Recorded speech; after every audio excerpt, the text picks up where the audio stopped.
Israel এবং আমেরিকার মধ্যে বিচ্ছিন্নতা তৈরি হয়, তখন ইসরায়েল একঘরে হয়ে পড়ার সম্ভাবনা আছে। সেক্ষেত্রে ইসরায়েল তার যে যুদ্ধংদেহী জাতিগত মানসিকতা, এই মানসিকতা পরিত্যাগ করে হয়তো আরব দেশগুলোর সাথে একটা সমঝোতার দিকে আসতে পারে আসতে পারে। সেক্ষেত্রে এটা মধ্যপ্রাচ্যের জন্য ভালো একটা সুযোগ।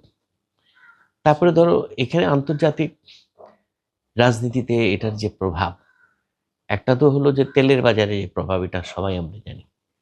এই প্রভাবটা খুবই মারাত্মক, বিশেষ করে আমাদের মতো দরিদ্র দেশের জন্য এই সংকটের প্রভাব হবে তীব্র, কোনো সন্দেহ নেই। আরেকটা যেটা মানে এটা শুধু আমেরিকার অনেক পুরনো পলিসি বা ইসরায়েলেরও পলিসি, তারা যেভাবে আন্তর্জাতিক আইনকে ভাঙলো একেবারে মার্সিলেসলি, কোনো রকম কোনো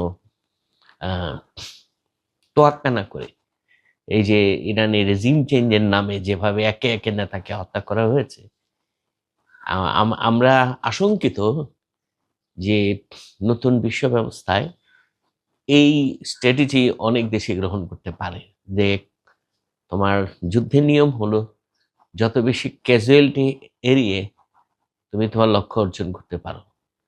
তা এখন এটা একটা এটা একটা পন্থা যেটা আমেরিকা সবার সামনে উপস্থাপন করলো, যে সে সাডেন আক্রমণের মাধ্যমে ইরানের বড় বড় নেতাকে তারা যে হত্যা করলো লাইসেন্স। আমরা কিছুদিন আগে দেখলাম ভেনিজুয়েলার মাদুরোকেও তারা কিভাবে ধরে নিয়ে গেল। এগুলো হচ্ছে আন্তর্জাতিক আইনকে বৃদ্ধাঙ্গুলি দেখানো এবং আন্তর্জাতিক আইনের মানে আন্তর্জাতিক আইনকে মানে ক্ষতির মুখে ফেলা। এবং এই আমেরিকার এই প্র্যাকটিস, যারা রিজিওনাল সুপার পাওয়ার তারা এই প্র্যাকটিসকে গ্রহণ করতে পারে।